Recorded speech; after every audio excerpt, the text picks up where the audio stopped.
So just talk a little bit about the volunteer expectations and our duty of care responsibilities.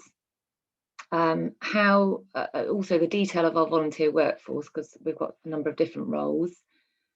How we manage them post 218, and then what we've got planned this year as well. Okay, so to give a bit of background, volunteers offer their skills and time for lots of different reasons. This could be as a supporter who wants to give more than a donation. It could be to gain new skills in between jobs. It could be to gain experience as part of their studying, or it's simply because they've got time on their hands and they'd like to give it to good use. So in addition, if we add to their expectations, is the expectations of the role for both sides, the time available for them to volunteer, along with what training and resources we will provide, and a named contact person, then hopefully we have happiness all around. So TLM has a duty of care to everybody it comes into contact with, and volunteers are no different. It's important that what's expected is laid out in a role outline. And in the UK, it's necessary to differentiate between an employee and a volunteer, and therefore we use different terminology. So employees have job descriptions and volunteers have role outlines. We have a duty of care that volunteers are properly insured and they're covered under TLM's public liability and personal accident insurance. And in addition, that they understand what's going to happen with their personal data and that they consent to that. Duty of care extends to volunteers receiving induction and training and resources to do the role. And finally, that they understand what's expected of them in terms of safeguarding responsibilities. So just a couple of pictures of our lovely volunteers. So on the left, we've got a lady called Helen. She's a volunteer local speaker, and she's a long-standing supporter and undertakes speaking engagements in churches and community groups for us. And prior to that, she was a physiotherapist in a hospital for many years. And some time ago, she volunteered as a physiotherapist at an Andaman hospital. And on the right, we have a picture of one of our volunteer days, which was held in the church next to the Peterborough office. And it was a day of fellowship, training, and showing our appreciation of how amazing they all are, offering their skills and time for free. So in 218, we had 5 main roles. We had local speakers, of which there are about 80, and they help us deliver the vast numbers of talks in churches, schools, and community groups across England and Wales. We've got administrators. There's approximately 6 to 8 volunteers living near the office who help us for a few hours each week.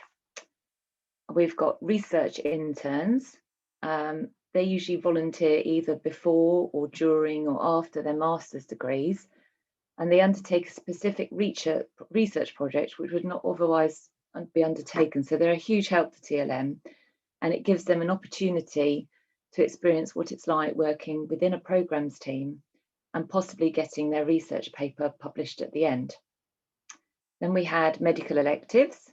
So these are medical students who are partway through their degree in the UK and undertake an overseas placement, usually in India or at an Andaman.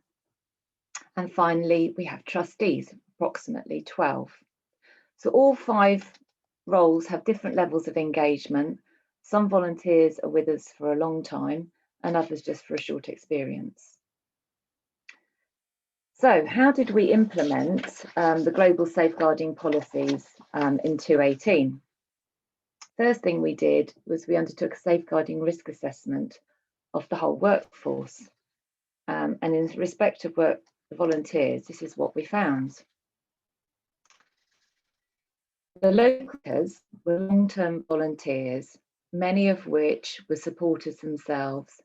They had no formal recruitment process and worked alone. From an HR perspective, we didn't really know them that well. Their TLM speaker role took them into churches, schools, and community groups. And from a safeguarding perspective, this is potentially a high-risk group.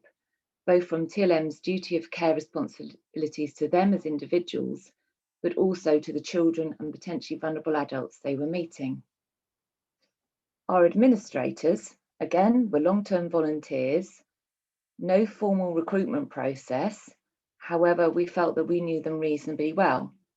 So from a safeguarding perspective, a lower risk group, as they worked alongside us in the office with a member of staff always on hand. Our research interns were short-term, and from a safeguarding perspective, lower risk because they came through a formal recruitment process and were based in the office. This is back in 2018.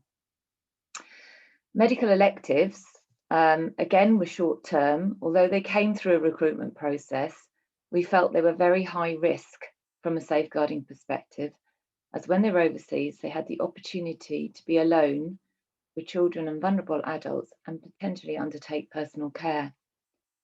So we felt that they were very high risk and it was not a cost-effective to mitigate the risk, and therefore decided to discontinue this volunteer opportunity. And at that time, Sian, our head of programs, wrote to the implementing countries explaining the potential safeguarding risk and the decision taken by TLMEW not to support this. And then finally, we've got our trustees who came from a formal process and were considered to be low risk. So having undertaken the risk assessments, we looked at who were actually active volunteers. This was an important conversation, especially with our local speaker population, when numbers were greater than 100. We made our local speaker population a priority group in respect of implementing the 2018 safeguarding policies. And as such, we undertook retrospective recruitment procedures, issuing volunteer contracts, role outlines, taking up references and police checks, and obviously asking them to read and adhere to our safeguarding policies and code of conduct. By this time, we had recruited Julia, who developed and delivered safeguarding training for us all, staff, volunteers, and our board. There have been some challenges. Some volunteers understood and others didn't. So there've been many conversations around this. It was a huge administrative task and was very time consuming, and it took 18 months to complete, finally concluding in January 2020. And sadly, in March 2020, we went into the lockdown and we temporarily stopped using our volunteer workforce as churches and offices closed. So what are our plans now in respect of implementing the new global safeguarding policies? We have already risk assessed the roles, the volunteer roles, by using the new template produced by the International Office. Our next step is to contact our volunteer population to see how they feel about volunteering for us in the future. We expect this will be very mixed and will depend on many factors. For those who would like to return to volunteer at the appropriate time, then we'll be requesting that they attend some safeguarding refresher training to learn more about the new policies. And we'll also be checking to see if their police checks are more than 3 years, undertaken more than 3 years ago, and then we'll need to take up another one. So why does this all matter? Well, obviously safeguarding is everyone's responsibility, and for me personally, it's such a privilege that so many people offering their skills and their precious time for free, and it's our duty of care to provide them with a great experience, a great volunteer experience, and a safe one. So that's what we've been up to. Lots of work to go forward, and I'm currently concentrating on our staff at the moment and implementing everything with our staff. So my next sort of project, which will be probably in the summer when we've started to contact our volunteers to see if they'd like to come back to be volunteering with us, then we'll be looking at how we roll this forward in terms of everything else. So yeah, lots to do. But yes, any questions about what we've been up to? Yeah, I have one question. You looked at your board members, the trustees. You said that they are, you assessed it and you said that's low risk. So Yes, now for yes. them, what kind of things are you doing? You just require them to read through the policies. You give them information about that they are aware. But what else? You know. Okay. So right. So they come through a process of we take up references and we do a police check. So they do come through a recruitment process when they join us. So what we've already undertaken some safeguarding training with them over the last couple of years, and we're going to do some refresher training with them in April, which will just be a shortened sort of about an hour and a half, where Julia and I are going to do a Zoom call with them, and then we're going to talk through the new policies and procedures. And then after that, I'll be sending. I've created I put all the new policies and procedures into a booklet, which I've obviously contextualized a little bit for us. And then at the end of the booklet, I ask them. There's a form at the end which we ask that they sign that they've read every section of the booklet and the code of the conduct as well. So it's just one form for them to sign the whole thing, and then we will keep that on file. Obviously it's dated and everything will be kept on file. Yeah. Minda, can I ask about your volunteer speakers? That yeah. Was there a proportion of them that just said this is all too hard? Yes. And what was that a significant proportion? Because I'm guessing that some of these will be representing multiple organisations as volunteers, and they'll have to go through the whole procedure with multiple. I think we certainly reduced numbers, but much of that was because they weren't active. So we said at the time when we started to talk to them, we were looking at people that had actually volunteered for us in the last 6 months, and we were talking about, you know, our expectations of what we wanted them to do. And some people at that time decided that actually no, they didn't, for lots of different reasons. They weren't able to give us the time, so that was fine. We did have a bit of a challenge. You know, people obviously felt it was a bit unnecessary for us to take up references where they've been volunteering with us for a long time, but we did explain. And of course we were on the back of 218 and obviously what had happened in terms of the aid sector, and we did explain that the reasons why we needed to do this. And it was just one or two people that said that, but they did usually, you know, understand in the end after we'd had lots of conversations. The regional managers had conversations, I had conversations, and they did agree to it. But the bottom line was that if they weren't able to go through what we needed them to go to, then they couldn't volunteer for us anymore. If we you know, that was the end position. But usually we didn't get to that position. Yeah. Arminda, you've talked about volunteer speakers that are definitely, in my mind, volunteers. You didn't mention church representatives. No, I think we've decided, I think we kind of think that they're the volunteer of the church. That's a decision my board came to. Yeah, we made that decision. So we felt that the safeguarding responsibility was the church, whereas our volunteer speakers, you know, they've got now a contract with us, and it is a contract only in honour because it's not an employment contract, but it's a letter that sort of says what their expectations from us can be, and you know what we hope from them, and in that we ask them to sign the data privacy and obviously the safeguarding and all that kind of stuff. So it's written not like an employment contract. It's written in more sort of friendly terminology. So and we do it. Yeah, we do a bit of a covering letter from Peter, you know, welcoming them and thanking them and everything. So, yeah.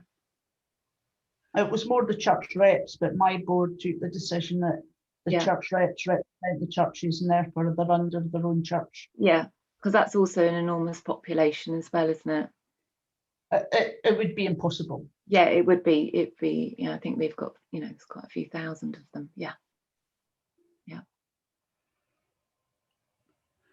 do I understand well that if you look at the different volunteers, different groups of volunteers, that you kind of are using the same paperwork, procedures and things like that? While of course you talked about the risk. The risk is very different for different groups. Yes. So isn't there a possibility of a, let's call it a safeguarding light procedure and a safeguarding more heavy procedure? Because now we put the whole procedure on everyone, while the risk is very limited to some. So that also means that kind of the procedure and the aim that you have are not imbalanced in my perspective. So how did you deal with that? We have actually used the same procedure. Obviously, it's been quite heavy for that population because we've gone back and done the retrospective, but anyone coming forward, everybody has a basic police check, which is kind of standard for us and quite easy to do actually. We take up the references. I've kind of produced a set of questions for if we're recruiting interns or local speakers. We don't tend to recruit people into the office because we've got this sort of long-standing group of people, and in there's sort of set questions about safeguarding and asking around that, so that they're all there. So I've tried to make it as easy as possible. I suppose that the biggest thing is the safeguarding booklet that they need to read, but Julia does an induction with each person that comes in, whether they be a volunteer or a staff member. So any questions they have around the safeguarding policies kind of picked up in that induction. And I think that's about an hour she spends with people on that. But can't we use, if I look at my volunteers, most of them are office volunteers. They come to the office maybe 1 or 2 parts of the day a week. Yeah. They don't read English, some of them. Right. So, well, we can translate 60 pages of documents and policies. We have decided not to do that, but we let them sign the what is it? Code of conduct. Code of conduct, yeah. We translated that in Dutch. I think we even let them sign all the other documents, but I doubt if I will do that in future and let them just sign the code of conduct. We'll explain to them what it is. And maybe you talk about the booklet, which is, I think, very useful. If you have a more concise booklet that they can refer to, why would you let them go through all these documents, but half of it doesn't even fit their position? Damaris, that might be, presumably, if you do an induction, you'd contextualize it a little bit.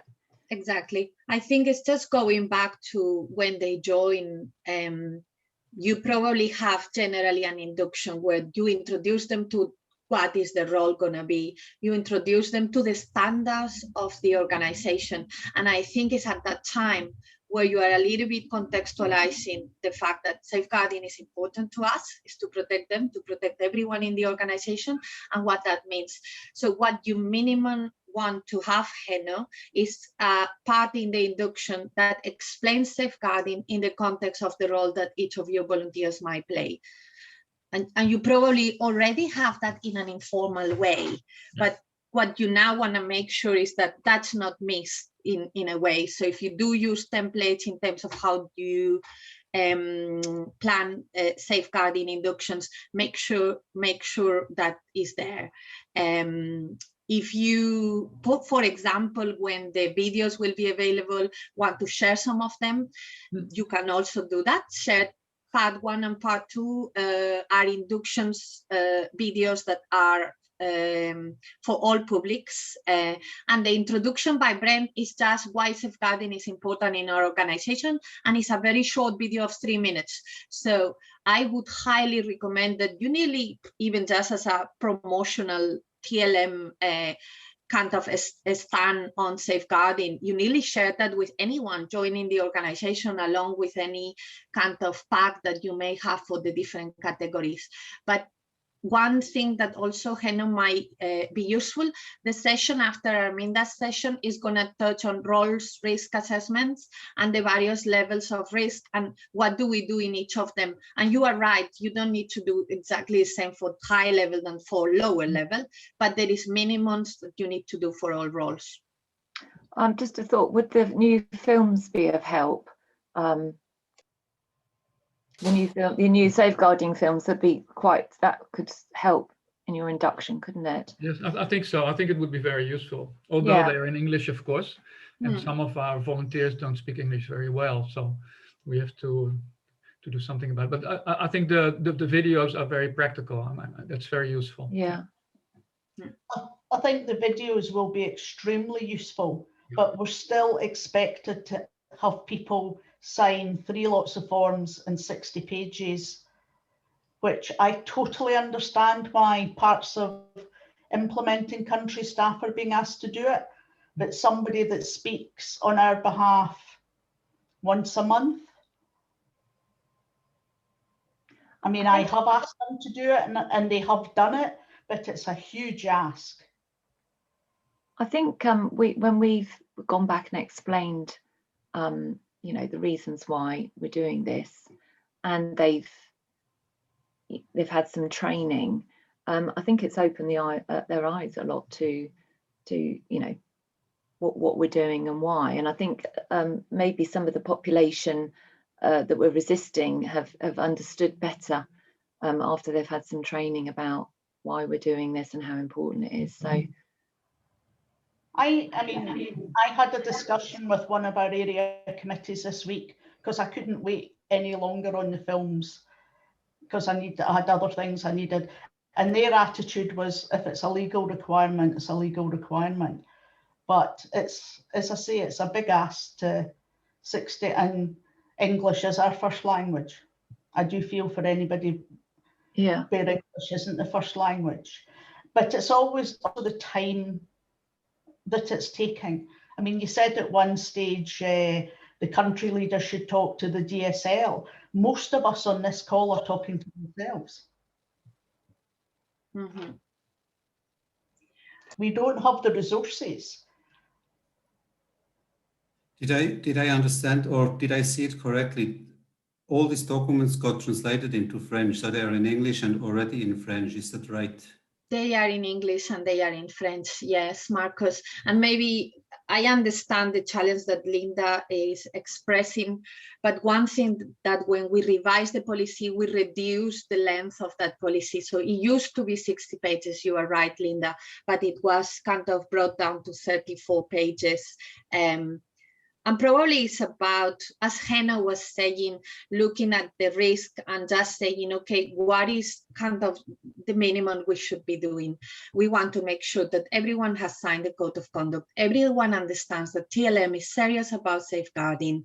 And then that we explain them what that means at induction. Obviously, if we have formal processes, as Arminda has mentioned, we want to make sure that through the recruitment process, that's kind of tested through interview questions, etc. But sometimes it's not the case. So I think each of you in your countries will be able to kind of make a judgment of how far do we go in terms of what we can implement. I do also understand the challenge of the administrative task that takes when we have not always done it that way. But as Arminda was highlighting, it is probably our in supporting countries or highest risk community because we know them less, we see them less often, etc. I would love to take more time to probably keep discussing this, but we have 2 small sessions in the next 20 minutes. And I do believe some of the 2 sessions coming up next are going to answer maybe some of the questions that have been addressed. Among them, what Henno highlighted about different levels of risk. So if you are all okay with that, I'll let Cindy maybe go next with kind of a description of how do we do roles risk assessments. People like Arminda has gone a long journey. For some of you, might be the first time you actually put your head really into this. So she's going to walk through an example of how we do role risk assessments. How do we identify the different levels of risk of a role?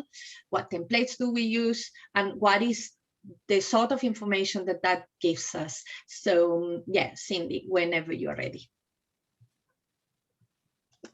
Thanks, Damaris. Hi, everyone. I hope you can see my screen. If at any point you can't, please just feel free to say. Okay, so I thank you, Damaris, for introducing the role risk assessment. Earlier, you heard Julia talk about rollout, and we're actually hoping to encourage everyone to do the role risk assessment for the jobs within your organization within the first quarter of the year, if possible. But we realize that the first quarter is already coming up quite soon. But here's taking you through. It's actually not a difficult form, and Amanda has also very helpfully touched on the benefits of why they've done it and how it's helped. So hopefully this will familiarize you a little bit more and just be a bit more easier for you. So just an overview before we look at the form. For clarification, all roles within your TLM country need to be assessed, and this is just for the role. So we're not talking about the people at the moment. We're talking about the role. So if you have 2 grants officer or you have 2 administrators, you're talking about evaluating just the administrative job role function. Okay, so that needs to be done. And then it's for current roles and also for any new roles that you might be creating or which are empty and you're recruiting for. It would be great if you could do the role risk assessment for them. Whose responsibility, and if you have these capacities, then line managers and HR, otherwise DSL. If you do have these people, then as a DSL, all you need to do is do an audit to check that some of these roles have been done. They've been done properly, assessed properly as well. There are only 6 questions. We'll look at them in a bit. They're very simple. And there are only 3 risk levels, low, medium, or high. So once you've completed the 6 questions, it will take you through a rating and you'll be able to determine which one it is. Based on that, the following pages just tell you what is the mitigation steps that you need to take for each risk level. Okay, and we'll have a look at that very briefly, but also provided with the really helpful help from Aminda and Jane, who worked together on putting paragraphs of wording which you would then add to job descriptions after you've done this risk assessment. And this is helpful when we talk to anyone in the role, explain and talk about them and why their roles have been risk assessed, what level you have been assessed at. It explains it to them in their job description very clearly, and what might happen after that, where they would be provided with training, with a review of their roles to see if it's still relevant a few months down the road. Okay, so I think Jane has put the role risk assessment link. It is on the DSL Hub. You can go to it on your own screens. Otherwise, I'm just going to quickly go to it on my screen and share it with you as well. So just give me 1 minute to just bring it up. Here we go. So I'm going to scroll out just a little bit to show you that the form is very quick. You can see 1, 2, 3, 4, 5, 6. There are just 2 pages you need to read through with questions to answer. The 3rd and the 4th pages are just steps on what mitigation level you need to look at depending on your risk, what has been recommended, and then the last page is the wording. So let me scroll back up to the top and let's take a quick look at the words and what it says. And we thought that we would take you through this so that at a glance you're familiarized. If you have any questions, we can help you answer them. But as we're going through this form right now, I would like to ask you to think about your own roles or any role within your organization that you would perhaps try and assess for now. Okay, so there are just brief instructions over the top on who should complete this form, when it should be done, which we've already mentioned. And then just a small table here to complete about which role is being assessed, who is doing this and when, yeah, the name, and when it's been reviewed by a DSL. So it might very well be you in some of all the situations in all the columns, and that's fine. Then the definitions for further explanation, if you need to explain it as you go through as well with the post holder. So let's look at the first question. And the first one is asking, will this position have direct face-to-face access or contact to children or vulnerable adults? If it's a yes or no, you would put the answer here, and it tells you immediately that, in fact, the first 4 questions rate as a medium rating as well. The second question has 3 parts. Will this position have indirect access? And if it does, what kind of indirect access? Is it online or digital means? Sometimes it could be phone numbers where people are very easily, they can contact other people quite easily and we wouldn't know about it, or even on social media. Access to personal data or confidential information. This could be interns who are helping you or administration who are helping you. They might have access to this. Access to visuals or images. So you're talking about maybe photographers, you're talking about IT, or even program staff who have gone on field trips, have come back, they would have these. Then again, you rate them accordingly. Question 3 is asking, will this position involve being alone, one-to-one, with children or vulnerable adults at any point of time? I think this is something that Aminda had covered in some of their positions, like the medical electives, which led to one of the reasons for not continuing as well. Question 4 is, will this position involve control over the provision of goods or services to children or vulnerable adults? And this is not an exhaustive list right here, but it could be access to financial resources, medical supplies, education. In a supporting country context, I'm not very clear on it, but this is a good place to discuss what this could mean as well. But if it has, these are one of the questions that rates on high, okay, at high risk because of the control. Question number 5 talks about, will this position involve the need for physical contact? You know, physiotherapy, demonstrating a skill, caring for them, definitely. And lastly, will this position provide advice and support in relation to working with children and vulnerable adults? Or is this position in the role of promoting safeguarding related policies, so the DSLs, for example, or will this role be giving any kind of safeguarding advice or support as well? And we will rate them high. Okay, I know I've gone through this a little fast, but I'm just wondering, I'm just stopping here to see if you have any questions. Cindy, I was just going to say, when we looked at question 4, we made the decision that, or we interpreted that from a supporting country point of view, that obviously our programme staff do have control over provision, but in the context of this, we interpreted it that the control would be handing that out. So, you know, in a sort of a direct situation of, you know, you will have care, you will have you'll have education, you won't. So we took it, we didn't use that, we didn't tick that in our sort of supporter situation. However, on number 6, we said that anyone who was a manager in the organisation would have that box ticked because they have a responsibility to promote safeguarding. So in respect, it doesn't matter because they would end up high anyway. So that's how we interpreted it. So we needed to make that interpretation to complete the form. Thank you. Thank you. That's helpful. And one question, Sandy. So you do that per role, not down to the person. So you say you do that once for, say, level of board. But then if it comes to staff, you may already distinguish it, you know, if somebody's in an administrative position or if it is in the fundraising. Yeah. Yes, because each of their job descriptions are different and would contain different levels.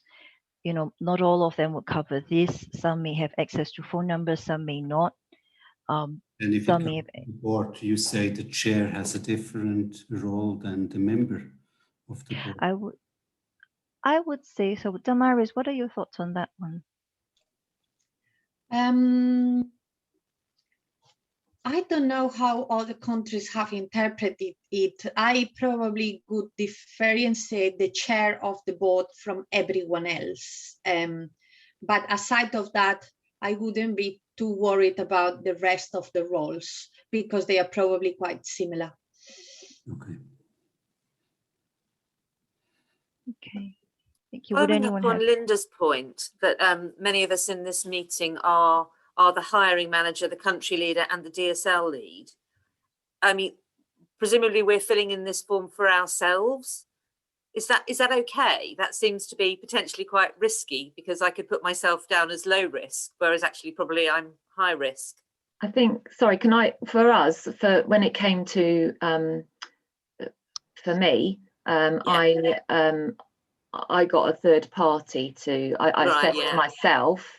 So I got a third party to check that and sign it off. So I think in we could do that, the TLM training. And the top of the form itself,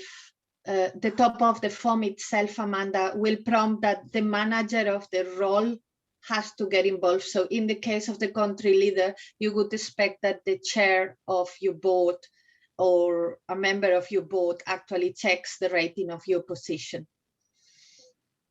I think, Linda, you had a comment. Thanks, Damaris. I was asking about the definitions, but you've just answered my question by where you've put the form. Thank you very much. Okay.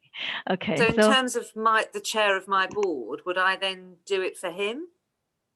And he would do it for me? Yep. You could do it that way, yeah. So basically there's a second person that checks it. Or you can get another trustee of the board, maybe, just another idea. Also. Yeah. It's about accountability, making sure that we avoid what you just mentioned, Amanda, the potential kind of disguise of the information given. Okay, so let me just quickly move us down. One of the things that has been slightly confusing, and we realize for implementing countries, at least when they've been doing this, is I've got answers to some questions which are medium and some low. What do I rate it? So actually, the rule of thumb is to always go with the one that's been rated higher. So as long as you may have some lows and some mediums, but as long as there is one medium, it would be a medium risk role. Similarly, if you've had a few which are low or medium, and then one that just sticks out as high, we would consider that role as a high risk role. So that's just the rule of thumb that we're going with. It doesn't matter if it's 5 lows and 1 high, as long as there's 1 high. Yeah, and we just rate it as high as well. So according to that, what's recommended is to then look at the different levels of mitigation. Again, they go according, I won't go through all of this because you can read it and it's lengthy, but I will scroll out to show you the colors. Green being low risk, yellow being medium, and red being high.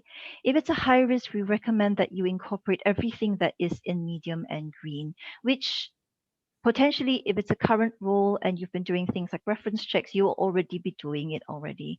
And as you roll out code of conduct, police checks, background checks, you would already be doing that as well. What medium and high risk go deeper into is a bit of the training. If you're doing interviews, more detailed interview questions, and we do have help. If you're part of the HR Hub, we have help on interview questions. What could you ask? We have options there that you can choose from. And for high risk, we also talk about this form should be reviewed every 6 months to ensure that any role-related safeguarding risk is assessed. We recommend this because sometimes we realize that we might have sometimes identified it as a high risk, but on review of the role, perhaps people are actually not really doing that. it could be revised, or the other way around. It could be a medium risk. If you did review it, they're doing kind of activities which might put them in the high risk categories, it could be revised as well. If you need any help, Jean, Damaris, myself are available to help you, as well as there are resources as well. I will move us down lastly to the job descriptions, which Aminda and Jean have worked on. And what we are recommending is that for every job description you have right now, please add the standard first paragraph to the role, and it details the zero tolerance policy towards any abuse. You can just use it and take it and put it in, and that the post holder will sign and comply with all on your procedures and processes and code of conduct. Then, if you've assessed a risk as high or medium and low, there are slightly different worded paragraphs that you can just copy and paste. So we really hope that this will be a simple and not difficult process and not too complicated to ease you into putting it into the roles. We just want to be able to provide you with as much resources as possible. So I am going to stop here because I think you will have access to it. Just any final questions? Yeah, I do have a question. For me, it's quite a fundamental question. Okay. So we're talking here about all our contact we have to children and vulnerable adults. So in that case, it's all my touch points I have with people outside of my office, because everyone I have within the office, they are not vulnerable. So, but then I think somebody already asked that with your church rep. They speak at the church, and then you said, yeah, but then it's the safeguarding rules of that church apply. Otherwise, if I get invited by a school to come and talk about leprosy, the school invites me, then again, am I under their safeguarding rules? So in that sense, I never ever have any contact to children and vulnerable adults in what we are doing within Switzerland. And then if it comes to our board as well, the board, the biggest risk there I have is that if they misbehave in their private things, it may be a reputational damage to the organization because they link it, oh, he's in the board of TLM. But the board members, they have no action, no dealings outside where they go out in the name of TLM to do any official assessment. So there is a bit my question, how do I handle that, and to what extent maybe Damaris or somebody can give me their answer or a guideline how to. Yeah, thank you very much, Marcus. Probably the general guideline would be there are minimum standards that you want all the roles in your country, whether it's at board level or in the office, regardless of whether they have direct contact with children and vulnerable adults or not, to meet. And those standards could definitely be in line to what is being shared today. Everyone needs to sign the code of conduct that sets up what is minimum. All roles should be assessed so that even though you already know that there is not direct contact, at least there is a clear assessment that that's the case. Sometimes because of the level of responsibility, even when there is no direct contact, there might be a higher level of risk that then the assessment of the role will point you at what to do. So it is a little bit more difficult to give a more specific answer, but Marcus, I'm more than happy, either Julia or myself can probably set up a follow-up call where we can talk about more the particular context in Switzerland and maybe help you in terms of identifying is the minimum there and how can we contextualize the rest. Exactly. Would that be helpful? Discuss, because for me, that's really fundamental. If I post that to the people around me, and if they don't see why they should do that, then I never ever get the support I wish into that whole thing. So I really need there some clarity. Absolutely, and we are happy to probably kind of follow up on that. Also, I'm very conscious that we are at the end. It's 9:30. I'm gonna let Jane just make 2 announcements, and then we will close in prayer as I'm conscious also that many of you have to move to other meetings and we've got to the time. So maybe Jane, if you want to kind of announce the 2 resources that will be made available. Sure. Yeah, thank you. Just really briefly, you can see on the screen, we've worked together to create a flowchart. So a lot of people in countries were asking for a simple 1-page document that showed what they had to do if there was a safeguarding concern raised. So you can see on the screen there's a flowchart. I shared the link in the chat, so you should be able to open that and have a look at it for yourselves. And please just take some time to look at it, and hopefully you'll find that really helpful. If there's anything that you feel is not included in that chart or not clear, do let us know and we can work together to improve it even more. And then the other resource I also shared in the chat, if we can move to the next slide, is the FAQs, so frequently asked questions. So over the last 6 months, we've just been getting together all the questions that have been coming in from members around the new policy and procedures. So we've put those questions together in a document and tried to provide answers to them. So it's worth probably just having a 5-minute read of that document to see if there's anything that you're mulling over that other people are also have asked about. So there's things in there like, can we change the code of conduct? Do we have to implement all of the procedures? Things like that. So it's worth having a look at that. And as Damara said, we're all here to help if you've got further questions. Brilliant. Thank you, Jane. So thank you to everyone. I appreciate that maybe we have not got the opportunity to answer to a high degree all of the questions that came up, but the team is available to you. I'll definitely follow up with Marcus, but anyone else that would like to discuss something more specific about your context or anything that you can see challenging about what is being shared today, we are here to help. So please reach out to us. Julia will follow up with an email to put very easily all the resources in one place, so that if you want to access any of the documents, drawings, and other things that have been pointed out today, they'll be all available to you. And without any more delay, sorry for the couple of minutes over time, I'll let Brent to close us with any final word and prayer.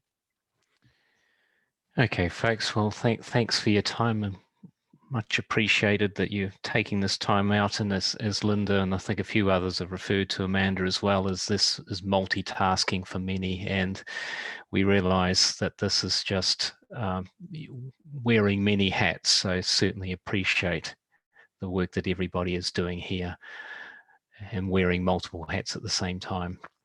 But let's pray as we finish now. Father, you've entrusted us with much.